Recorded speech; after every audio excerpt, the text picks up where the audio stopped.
মানব সেবায় নিবেদিত প্রাণ, তাই কঠিন পরিস্থিতিতেও কর্তব্যে অবিচল জুনিয়র চিকিৎসকরা। তাই বন্যা পরিস্থিতির কথা মাথায় রেখে ৪২ দিন পর পূর্ণ কর্মবিরতি তোলার সিদ্ধান্ত ওয়েস্ট বেঙ্গল জুনিয়র ডক্টরস ফ্রন্টের। দুর্গতদের হাতে ত্রাণ সামগ্রী তুলে দেওয়ার পাশাপাশি স্বাস্থ্য শিবিরের মাধ্যমে চিকিৎসা পরিষেবা দেওয়ার সিদ্ধান্ত জুনিয়র চিকিৎসকদের।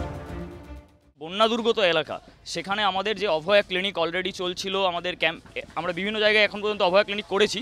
তো আমাদের অভয়া ক্লিনিকগুলো আগামী কয়েকদিনে এখন বন্যা দুর্গত এলাকাগুলোই করব। এবং আমরা যে ত্রাণ সামগ্রী এখানে পেয়েছি, আমাদের জন্য যে সাধারণ মানুষ অকুণ্ঠভাবে অকাতরে সাহায্য করেছেন, হাত বাড়িয়ে দিয়ে, তার অনেক কিছু এখানে বাড়তি বেঁচে আছে। এবং তারপরেও এখনও যারা দিতে চাইছেন, সেসব ত্রাণ সামগ্রী নিয়ে আমরা সেই এলাকাগুলোতে পৌঁছে দেব। ইতিমধ্যেই বাঁকুড়া সম্মিলনী মেডিকেল কলেজ থেকে ত্রাণ নিয়ে পাঁশকুড়ার উদ্দেশ্যে রওনা দিয়েছেন জুনিয়র চিকিৎসকরা। নিজেদের উদ্যোগেই ত্রাণ সামগ্রী সংগ্রহ করে পাঁশকুড়ার উদ্দেশ্যে রওনা দেন বাঁকুড়া সম্মিলনী মেডিকেল কলেজের জুনিয়র চিকিৎসকদের একটি টিম। চাল, ডাল, আলু, সয়াবিন, চিড়ে, চিনি, ভোজ্য তেল, এছাড়াও জুনিয়র চিকিৎসকেরা নিজেদের সঙ্গে রাখছেন পর্যাপ্ত ওষুধ। বন্যা দুর্গত এলাকায় গিয়ে দুর্গত মানুষকে চিকিৎসা পরিষেবা দেবেন বলে জানিয়েছেন জুনিয়র চিকিৎসকরা।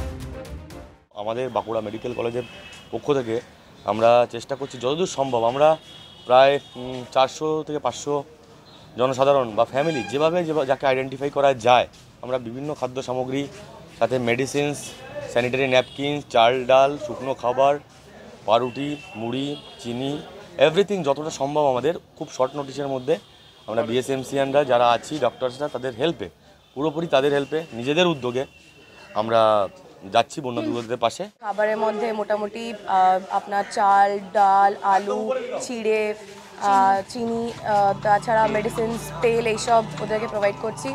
তাছাড়া মেডিসিনসের মধ্যে আমরা ওআরএস, ফোআরএস বা ডক্সি, যেগুলো এই মুহূর্তে ওয়াটারবর্ন বা ফ্লাড এফেক্টেড এরিয়াগুলোতে খুব দরকার, সেগুলো দেওয়ার চেষ্টা করব।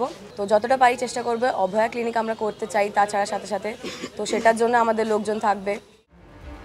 বন্যায় ভাসছে পাঁশকুড়া, আরামবাগ সহ রাজ্যের একাধিক জেলা। এই পরিস্থিতিতে কাদম্বিনীর বিচারের দাবিতে আন্দোলনরত বিভিন্ন মেডিকেল কলেজের জুনিয়র চিকিৎসকদের বারে বারে কাজে ফেরার আবেদন জানিয়েছে রাজ্য সরকার।